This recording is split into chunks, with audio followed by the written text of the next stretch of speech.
water throughout, that's fine.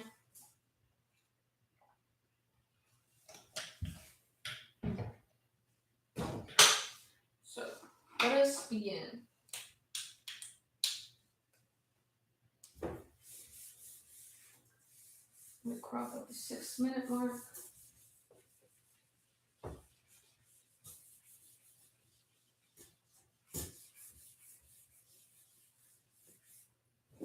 All right, so we're going to start with monomials, then work our way into binomials, and then we're going to be multiplying two binomials by each other. And actually, with the multiplying with the two binomials, we're going to do something so we might remember called FOIL. Okay, so multiply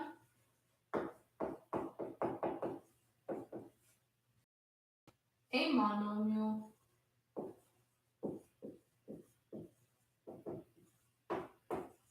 by a monomial. Okay. So when we're multiplying two monomials with each other, let's see if I can. Writing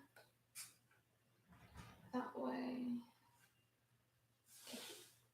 We're going to multiply the coefficients. So first step, multiply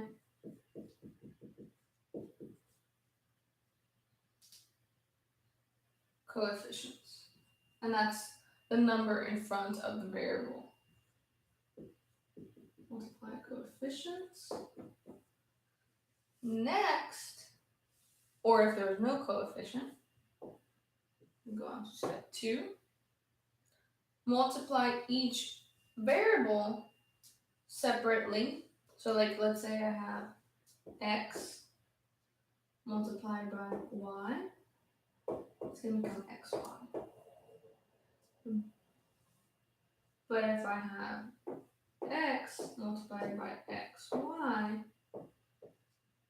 I'm going to have to like see this for what it is. Such as,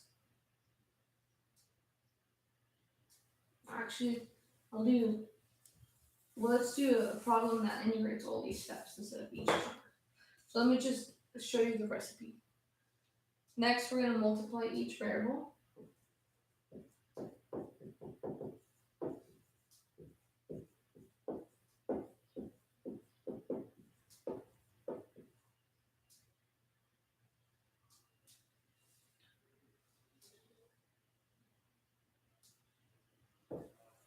By adding the powers or the exponents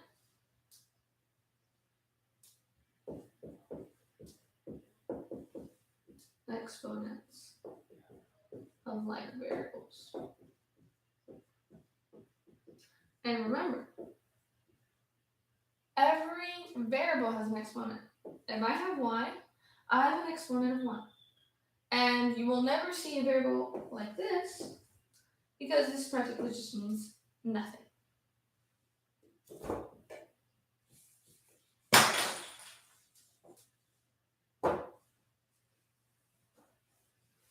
All right.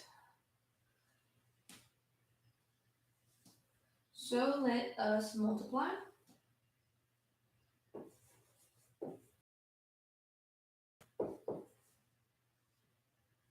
To A, B, this monomial by this other monomial.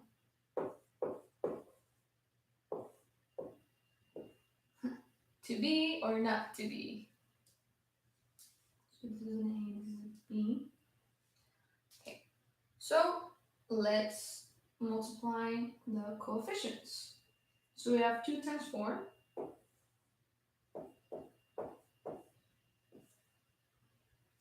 And then we're also going to be dealing now with the variables. So we're going to multiply A. And B comes appears also. A B also appears here, so I'm going to go ahead and write B again. let's say that I was dealing with like multiplying 3 monomials, I would write b again if it was over here. So let us remember that there is an invisible 1 as an exponent. So if we simplify this, this basically becomes an 8, right? 8. And then we have a, well, there's nothing to add it with. So it's going to be a. And then b times b, our product is just going to be b to the power of the sum of the exponents. So both of these have 1 and 1. So if I add those together, I get an exponent of 2.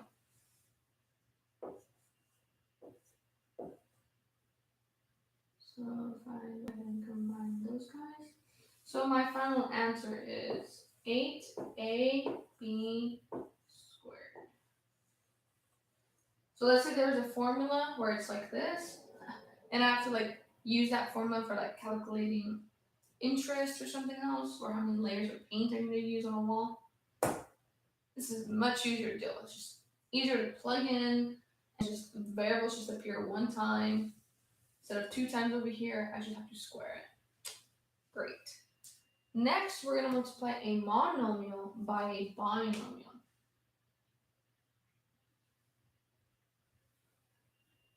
So let's do this.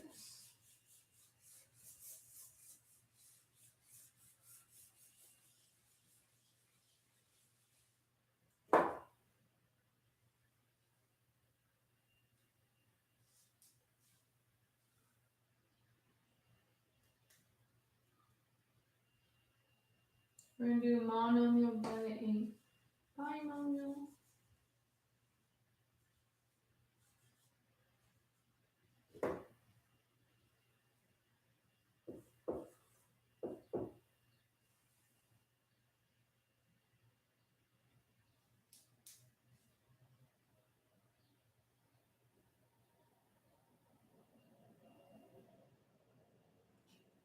So this one kind of has a different setup. We're not really going to be dealing with the coefficients.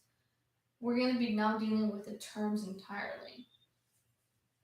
And this is a way that we're going to be building up when we are multiplying 2 binomials with each other. And that's how we're going to end up getting our FOIL method. So this was for monomial multiplied by monomial. Okay.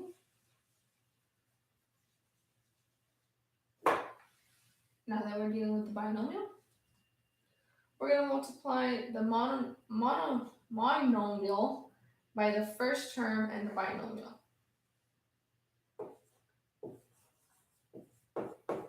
And I know it sounds like a lot of gibberish, but we're going to do an example, and I'll reiterate these steps.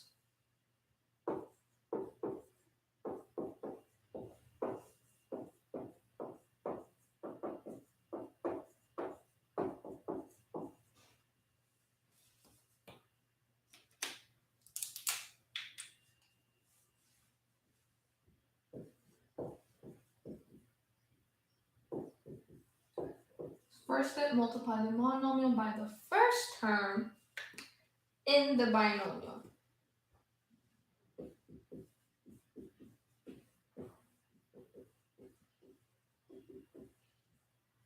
So there's 2 terms in a binomial. We dealt with the first one. We're going to deal with the second one now.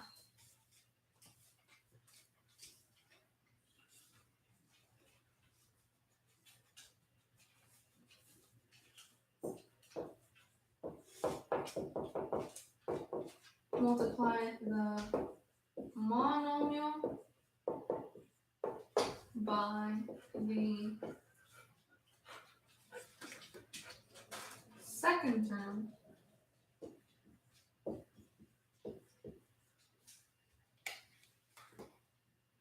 in the binomial.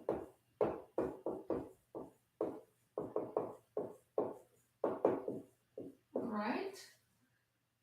And then our good old friend simplify shows up.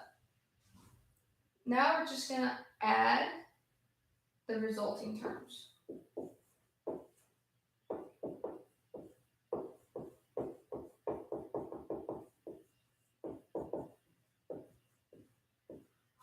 pretty much simplify.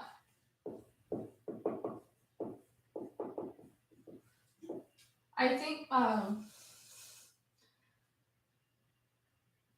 math exams, they could just shoot the formula and just say simplify instead of having to type up a lot more technical jargon. But if I use simplify, I might not be triggering different key terms for you in your brain. And the exam sometimes try to help you by using terminology in the problem to kind of like guide you and pinpoint. It also helps them for letting them more easily identify what kind of problem it is. That way they're testing you on all of the necessary objectives. Okay, so we're gonna deal with, okay, do I have enough room? All right, let's just go for it. So we have a question that says multiply negative to z. Okay, that is a z. That's what it looks like in cursive. But for some of you, you can just draw the z like that. But it kind of looks like a 2. If you do your 2's like that, it's going to look just like a z. What you can do to differentiate the z from a 2 is that you can do this. This little slash in the middle. And now it looks more. And now you can use that as your z symbol, or you can use the curly z. Now, since we're on this topic of like numbers looking like variables, let's say I have 10. Oh, oof, is it the same? So some places they do the 0 like this when they're writing it.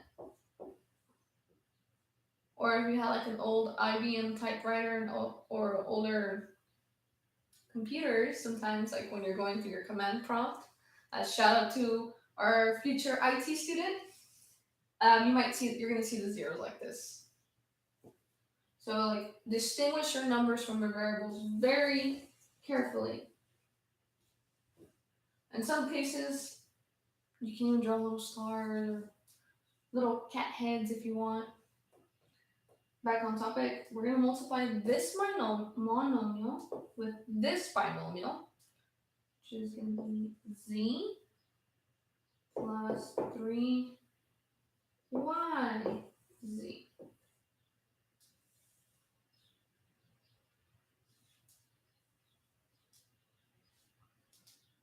Okay, so we're going to multiply the monomial by the first term in the binomial, which is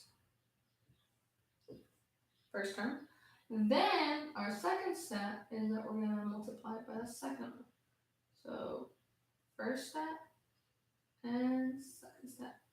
Next, whatever is our products, we're going to add them up. So the sum of the products will be the answer.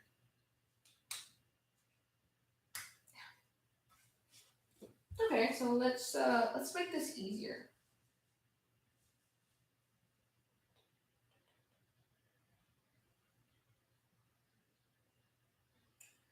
You know, there's actually another thing that you can do just to make it easier for you down the road, is that you can go ahead and just distribute the negative sign first and then deal with the term. That way this can be you don't have to multiply the negative 2z anymore. You're going to be multiplying the 2z with the negative and then a minus over here instead. But really, you're really going to be doing the same thing. I'm just mentioning that for those of you who'd rather like be multiplying with a positive binomial. But let's go ahead and just multiply each part. Okay, so we have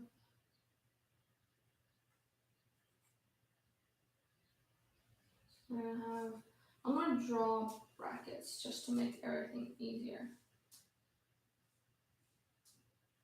Just parentheses.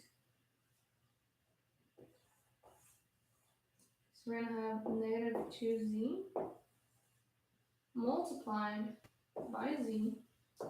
We're going to go ahead and add that to negative 2z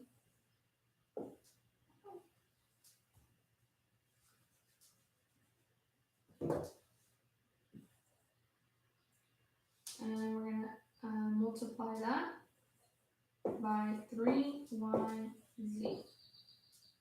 Okay, so let's just multiply these. So I have a power of 1 on z over here, power on z over here, power of y over here, power of z. Okay, so negative 2 times negative 1. There's no 1 in the, there is an invisible 1, but we don't really have to deal with that coefficient of 1 over here. So it's just going to be 2, negative 2. And then z, then I have a power of 2 because I'm going to add this one by this one. Good. And then we're going to go ahead and add that to this one. So we have negative 2 by 3. We end up with negative 6 as a coefficient. I know we're going to be adding a negative. We're going to end up simplifying that further, so don't worry. Next we have y.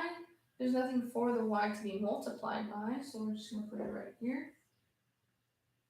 Okay.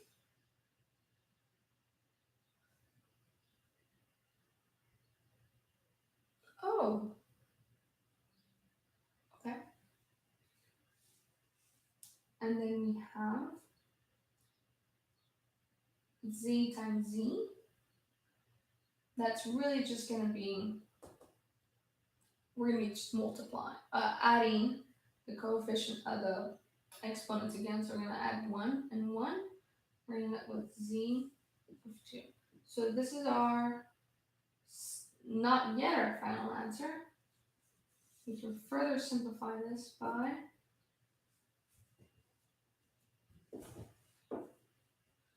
let me just use a different color. There's just an overwhelming amount of text here.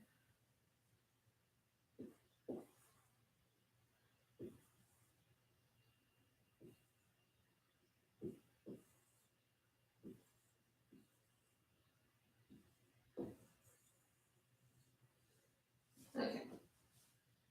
There, that is a final answer. The only difference was that I just dropped the plus sign, and really this negative became the minus sign. Okay, we're kind of like warming up. Now we're going to go into multiplying a binomial by another binomial. That's where we're going to get FOIL. I think for those of you who were already finishing with your literature portion, FOIL is also used between like two characters who are kind of like opposites. I think for Romeo and Juliet, Romeo and then I guess the rival who was supposed to be married to Juliet, they were just very different in the way they thought, as well as like how they were passionate, and they were character foils of each other. This foil is going to be different. So multiply a binomial by a binomial. Okay, so first we're going to multiply the first terms.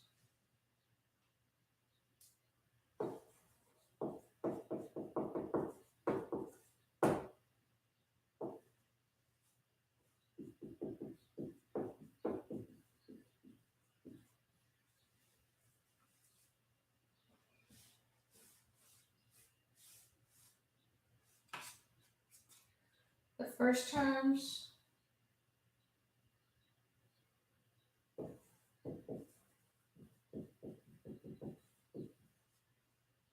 multiply the outer terms.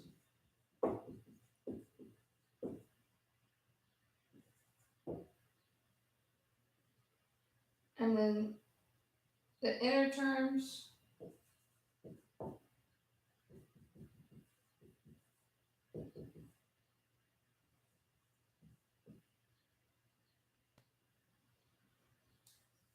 not in the ear, in our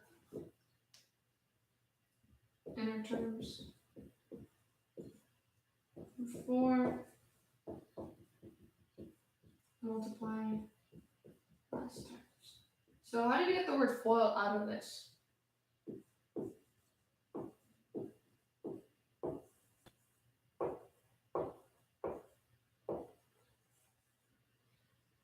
Foil.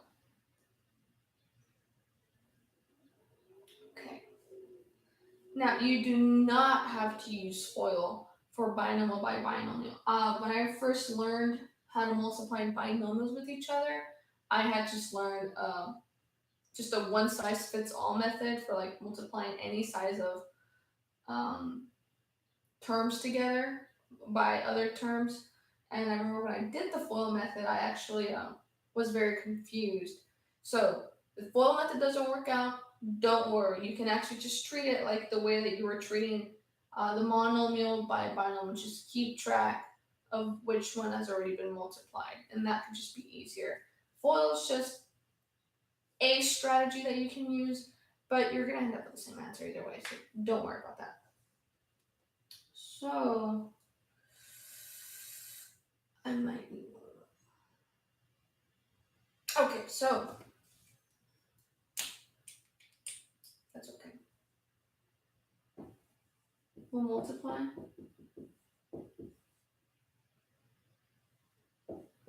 2g squared plus 9. Multiply that 3g squared minus 4. Okay, so two terms, multiplying them, binomial by binomial. How do we deal with this? So, red. So we're going to multiply the first terms.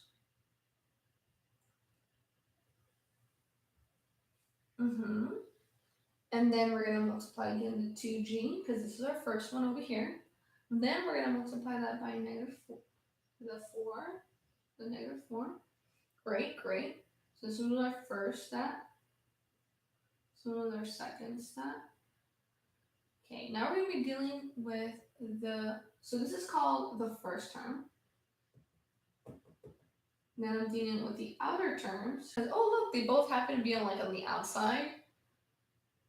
And then we're going to be dealing with the inner terms, which is really just, we go on to the second thing in this binomial, and then we're going to multiply it by the first one over here. So that's our third step.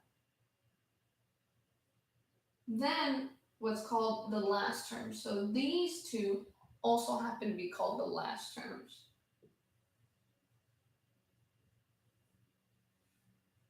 Ta-da!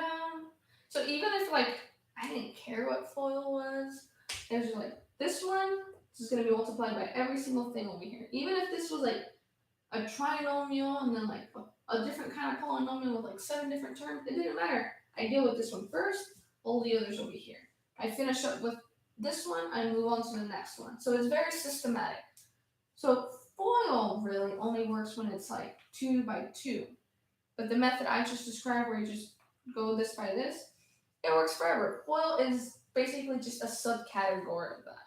And people call it the first terms, the outer terms because they're on the outside, the inner terms because they're on the inside, and then both of these guys are the last terms. Great.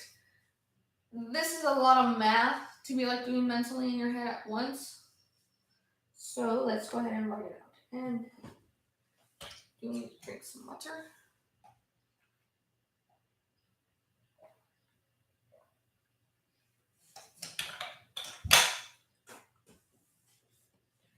Okay, so we have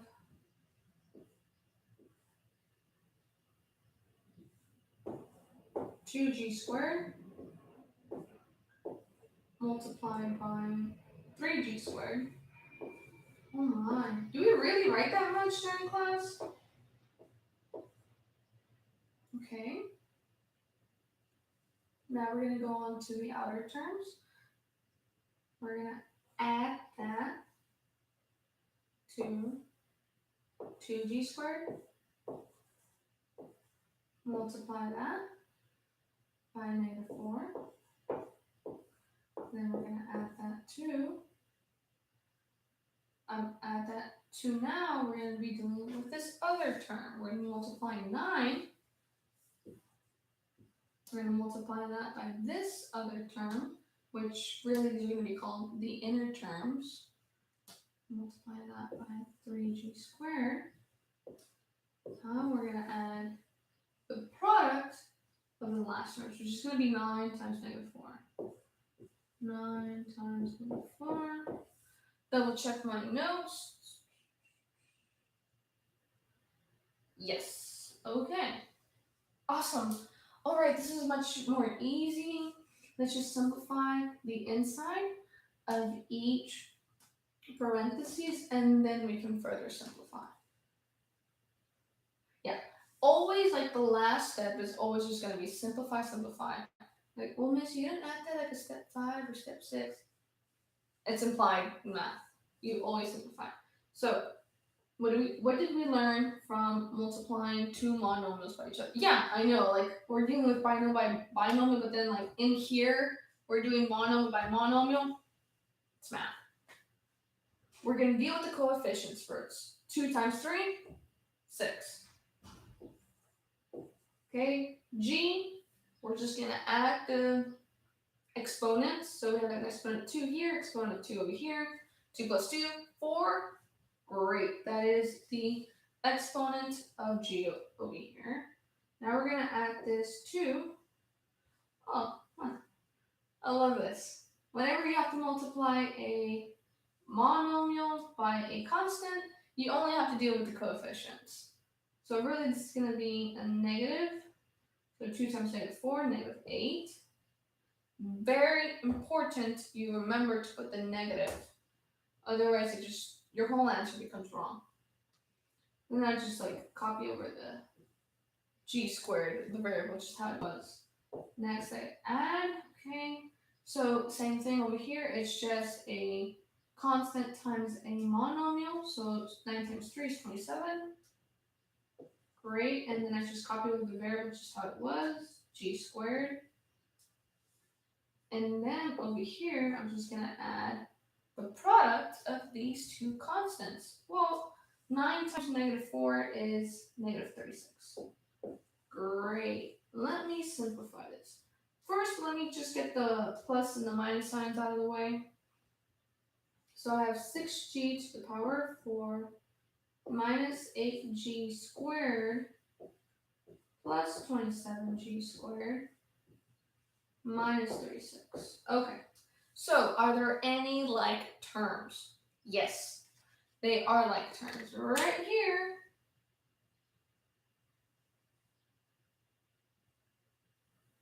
they both have the variable g at the same power. Yeah, there's g over here, but it's g to the power of 4. Can't mix them. It's like trying to mix the CEO with the supervisor. These two, g squared and g squared, hey, it's two supervisors. So we can just combine them by just finding the sum of their coefficients. So if I put 27 with -8 together, I'm going to end up with +19. So my final answer is going to be 6g to the power of 4 plus 19 g squared minus 36. Ta-da! Yeah, it's quite a bit of like work, which is very, very, very important. If you had trouble with the mono by binomial, go back. The thing with math is that you cannot move forward if you do not understand. If you don't have a good foundation, it's going to build on each other. Same thing if you have a problem with like adding variables or exponents. If you have a problem with that chapter, it's going to come back and bite you. So just go back. The videos are labeled. You can like go ahead and comment, ask me, email, text, any of that. Let me know so I can help you, because you all want to pass your exam and then get your high school equivalency degree. Yeah. Okay. Ooh, okay, so that's it for multiplying polynomials. For the extent of the HiSET, the longest polynomials that you have to multiply by each other is just going to be 2 terms, binomial by another binomial. It won't go much further into depth. Next, we're talking about dividing polynomials. So we're going to go ahead and take a break right now. Let's say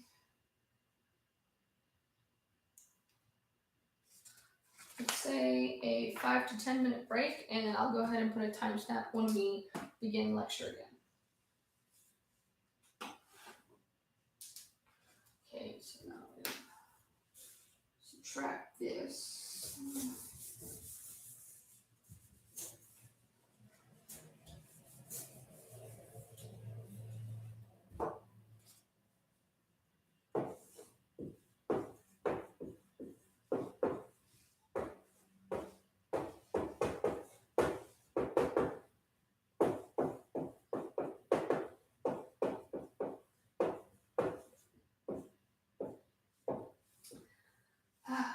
Well, I am so glad that I have a pack of markers.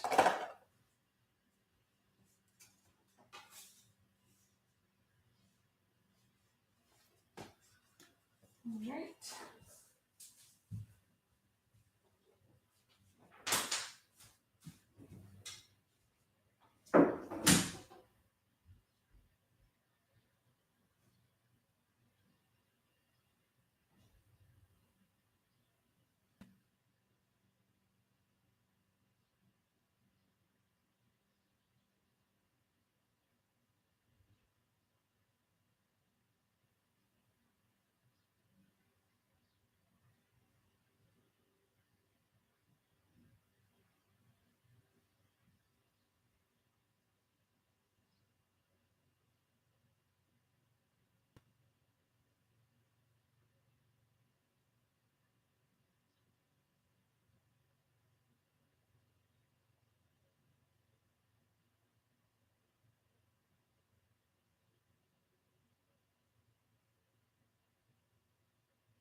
seeing the cap has disappeared. Oh well, it doesn't have much left. So timestamp at 51:17. And at 6 minutes.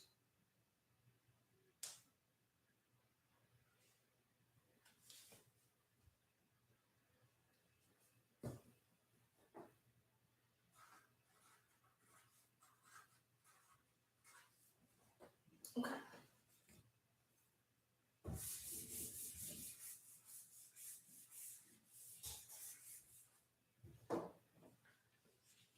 Okay. Dividing polynomials.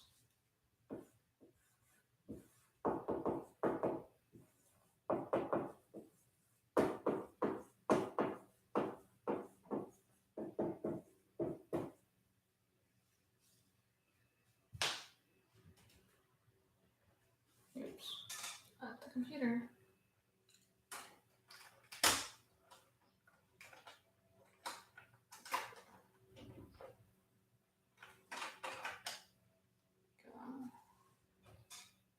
There we go.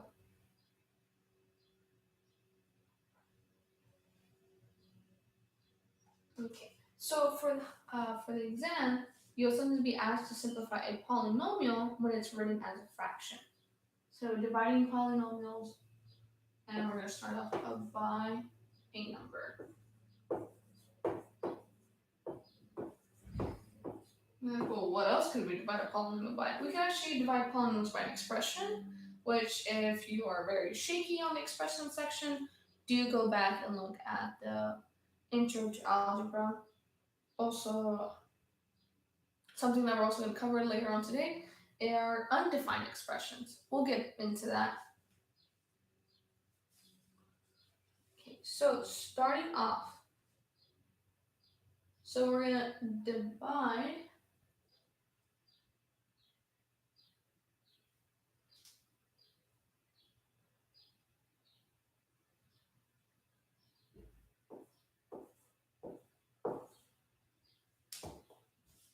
So there's not really like a series of steps for this one. We're pretty much just gonna divide the numerator and denominator.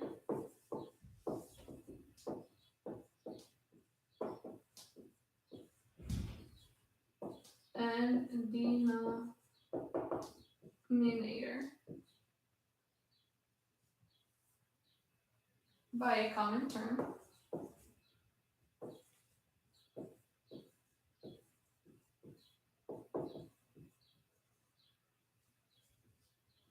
So the common term can really be anything such as a number. It can even be a variable, like with a number as a coefficient. Like as much as you can like remove or factor out, which is like divide out to simplify, the easier it becomes. So variable with a number as a coefficient. Ooh, that might be a little tiny for some of you.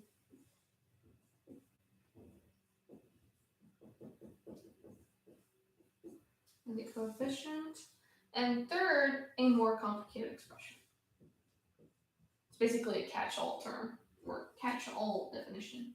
A more complicated expression.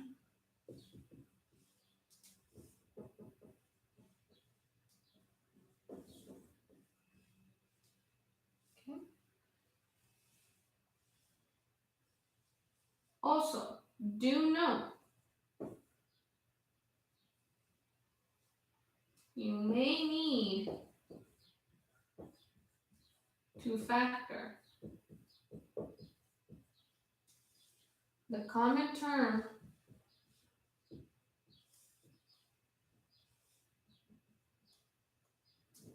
out of the numerator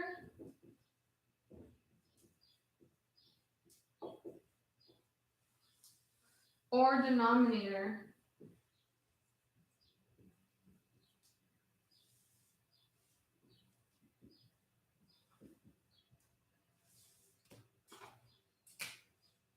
before you actually get to the division part.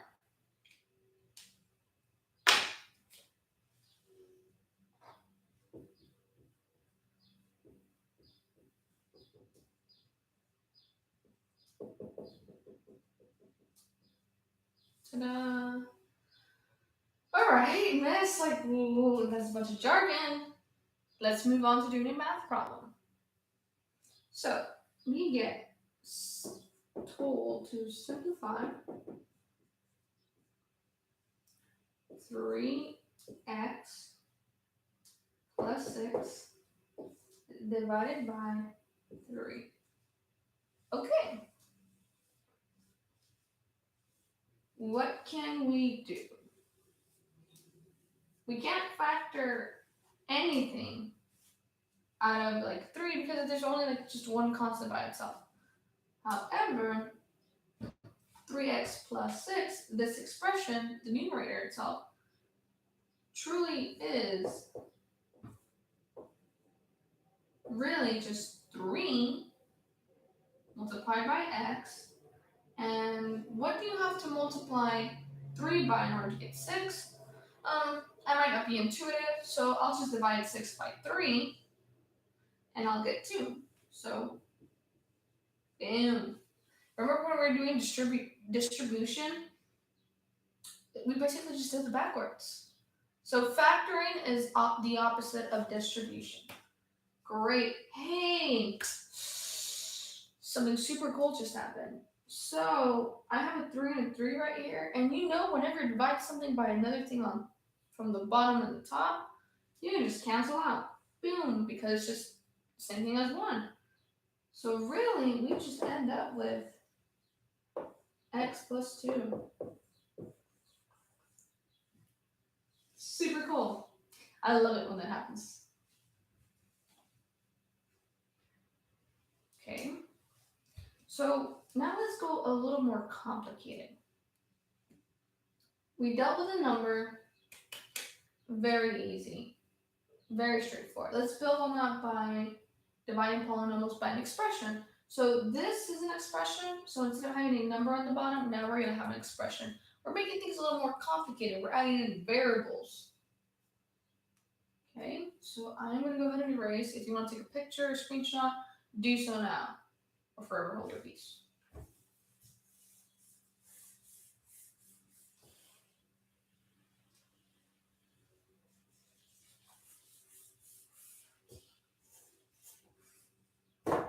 So we're going to do that by an expression.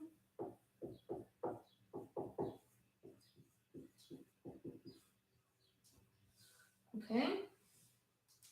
So when you're dividing by an expression and dividing by a number, there really isn't a difference. And I wish I had not erased just now. I guess I'm going to have to hold my peace.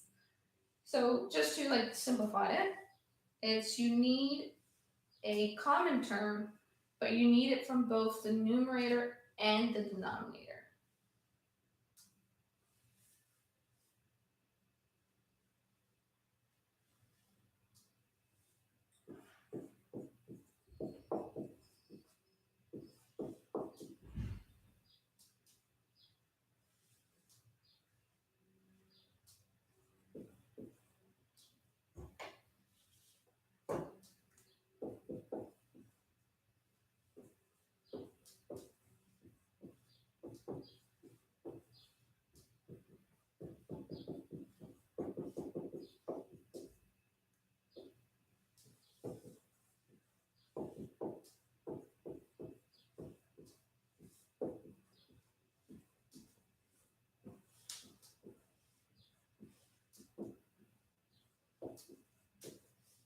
Okay, so we're going to be factoring out the common term, and if it exists, because when we were dividing by a number, the number 3, there wasn't any other common term to really factor out. 3 was the common term. from the numerator and the denominator of the fraction. Then you can proceed with division. If there's no common term, you don't need to factor anything. Okay, so let's do an example. Let's simplify.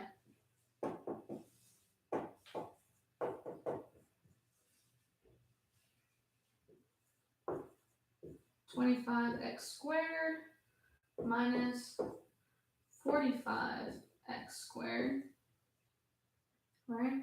And we're going to divide that by 5x. Okay? So,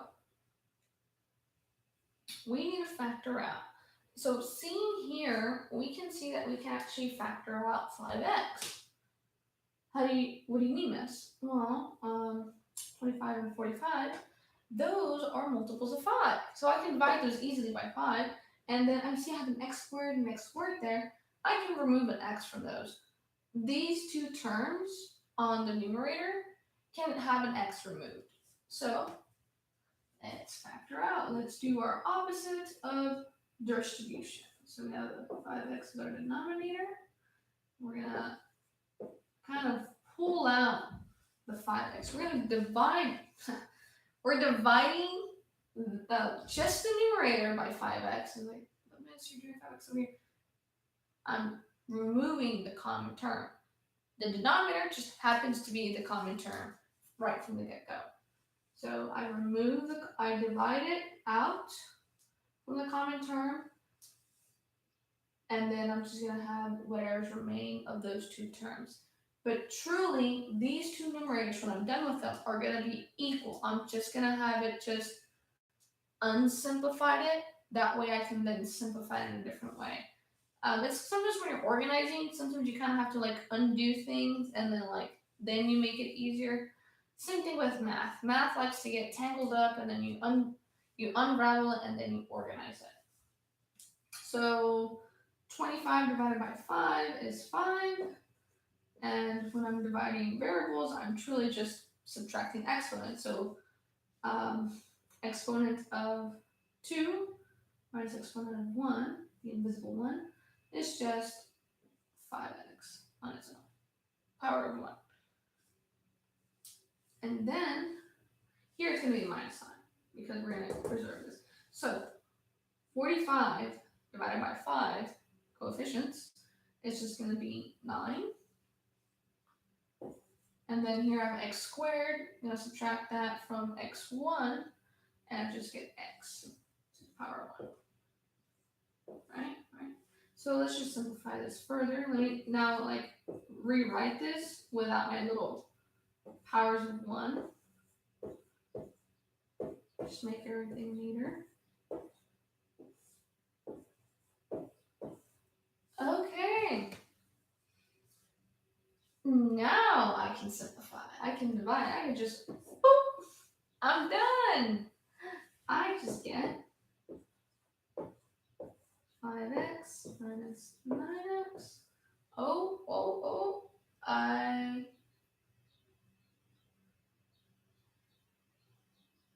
can further simplify this. So I have 5x minus 9x. I have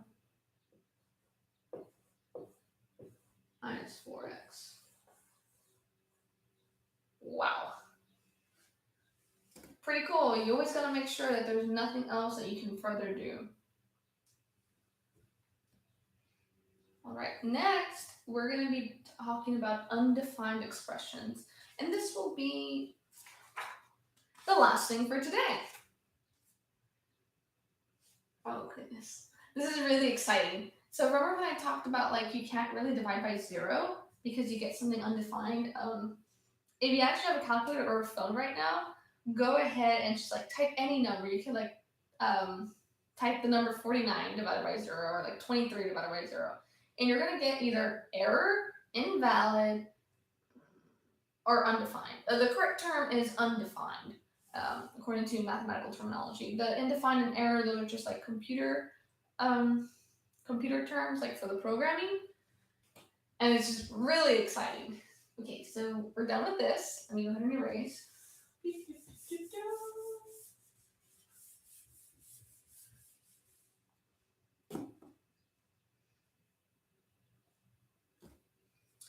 So you're not really dividing anymore. It's just going to be called an undefined expression.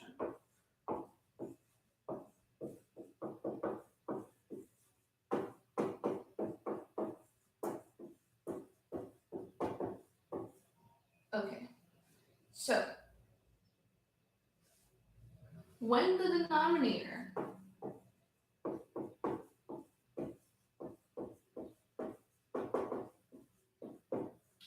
which is the fraction, or when you're dividing, because when you're dividing, you end up with a numerator and a denominator. Whoa, fractions is the same thing as division. When the denominator of an expression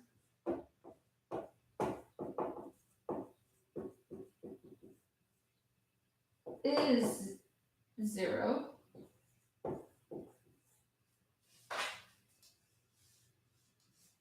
the entire expression is undefined.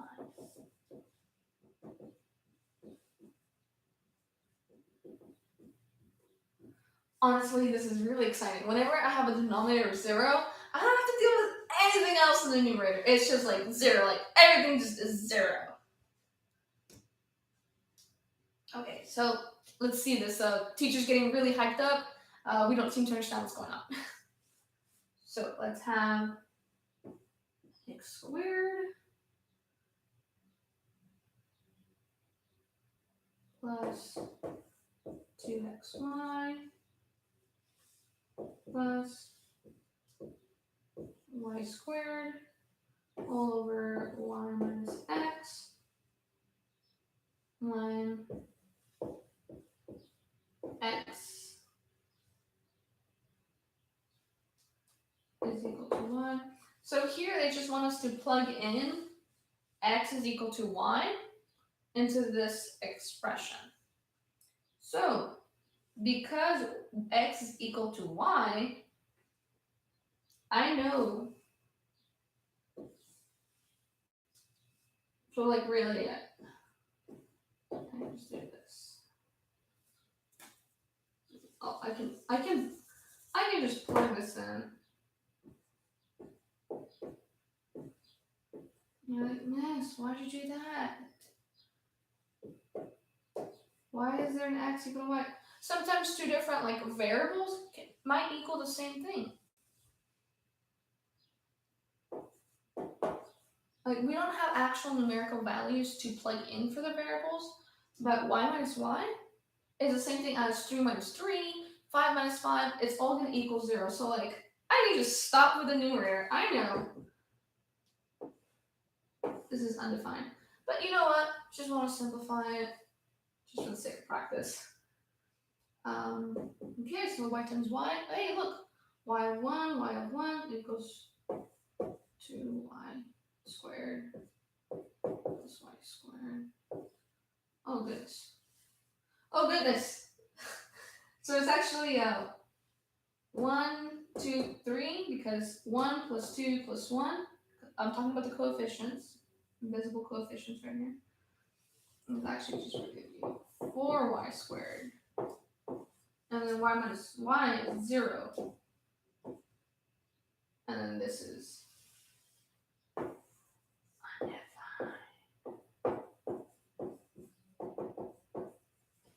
divide by 0. Like you can't divide by nothing. It's like if I have like 10 socks and I need to put them into like so many little boxes. If there's no boxes, the socks don't get divided up into little boxes. Okay, so for tomorrow, we are done with talking about the basics of algebra. We've covered expressions, we've covered polynomials. Great. We've covered things, and now we're going to build up into graphing. We're going to be talking about equations. This is not where like the real like meat and potatoes of algebra comes in. We talked about the bread and butter. This is not meat and potatoes. We're going to be talking about equations, inequalities, functions, and like even graphing. But I think graphing might have to wait for Wednesday.